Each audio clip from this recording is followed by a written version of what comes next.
ముంబై పబ్బుల్లో, హైదరాబాద్ గల్లీ గల్లీల్లో, ఢిల్లీ అంతటా ఇలా ఎక్కడ చూసినా ఏపీ గంజాయే. ప్రాంతం ఏదైనా అక్కడ ఉండేది మాత్రం ఏపీ గంజాయే. ఎందెందు వెతికినా అందందు అన్నట్టు ప్రజల ప్రాణాలతో చెలగాటమాడుతున్న గంజాయి దేశం మొత్తానికి ఏపీ నుంచే అధిక మొత్తంలో సరఫరా అవుతోందని తెలుసా?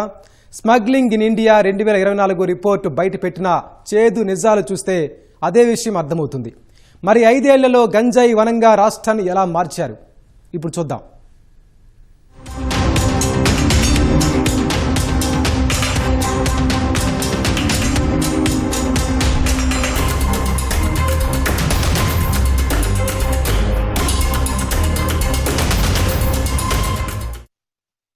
నిజం చేదుగానే ఉంటుంది అంటారు.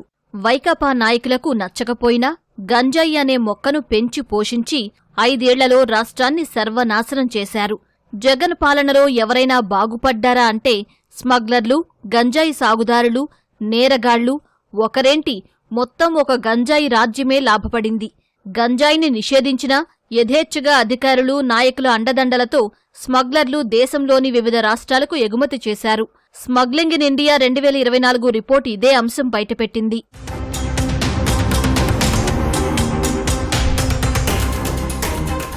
ఆంధ్ర, ఒడిశా సరిహద్దుల్లో నుంచే పెద్ద ఎత్తున దేశంలోని వివిధ ప్రాంతాలకు గంజాయి ఎగుమతవుతుందని 2023 ఏప్రిల్ 1 నుంచి ఈ ఏడాది మార్చి 30 మధ్యకాలానికి సంబంధించి డైరెక్టరేట్ ఆఫ్ రెవెన్యూ ఇంటెలిజెన్స్ ఒక నివేదిక రూపొందించింది. ఈ ప్రాంతంలో సాగయ్యే శీలావతి రకం గంజాయి పెద్ద ఎత్తున వివిధ రాష్ట్రాల్లో పట్టుబడుతున్నట్లు చెప్పింది.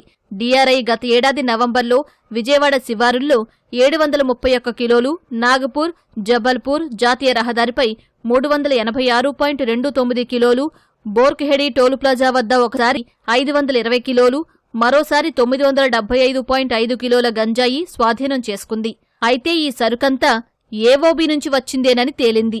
ఈశాన్య రాష్ట్రాల్లో కాక మిగతా ప్రాంతాల్లో ఎక్కడ గంజాయి పట్టుబడినా మూలాలు ఏవోబీలోనే ఉంటున్నాయనేది డీఆర్ఐ ప్రధాన ఆరోపణ.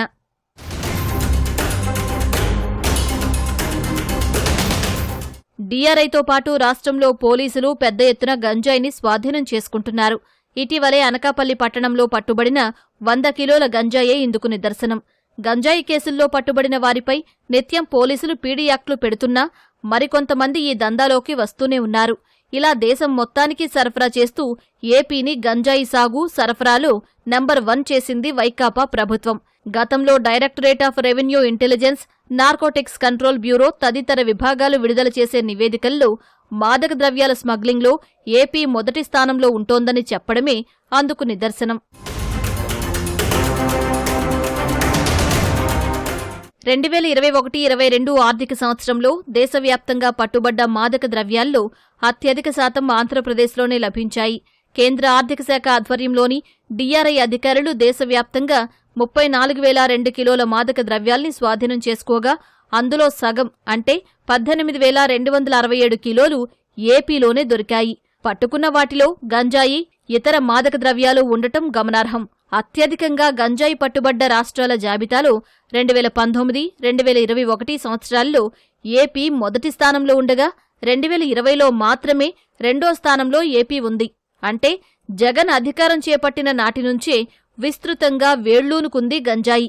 దానికి రాష్ట్రాన్ని హబ్గా మార్చింది జగన్ సర్కారు అని చెప్పడంలో ఎలాంటి సందేహం లేదని నిపుణులు చెబుతున్నారు.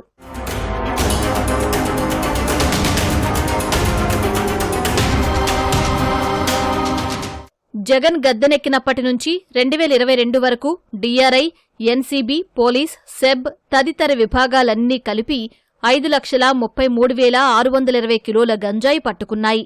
ప్రస్తుతం ఏపీలో గంజాయి ధర కిలో 6,000 వరకు పలుకుతోంది. ఇదే ఇతర రాష్ట్రాల్లో అయితే 10 నుంచి 15,000 రూపాయల వరకు పలుకుతోంది.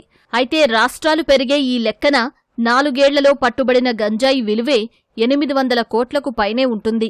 ఇది పట్టుబడిన లెక్క. మరి దొరక్కుండా రాష్ట్రాల్లోకి తరలిపోయిన గంజాయి విలువ ఎంత ఉంటుందో మీరే అర్థం చేసుకోవచ్చు. ఎక్కడ దొరికినా అది ఏవోబీలో సాగయ్యే శీలావతి కావడంతో పోలీసులు, విచారణ బృందాలు సులభంగా ఇది ఏపీకి చెందిందని గుర్తిస్తూ రాష్ట్రానికి కౌంట్ వేస్తున్నారు. 3 పువ్వులు 6 గంజాయి మొక్కలు అన్నట్టు సాగులో, సరఫరాలో రాష్ట్రాన్ని ముందుంచారు. ఇప్పుడు గంజాయితో పాటు హ్యాష్ ఆయిల్ను కూడా సరఫరా చేస్తూ మరింత రెచ్చిపోతున్నారని డీఆర్ఐ తన నివేదికలో వివరించింది.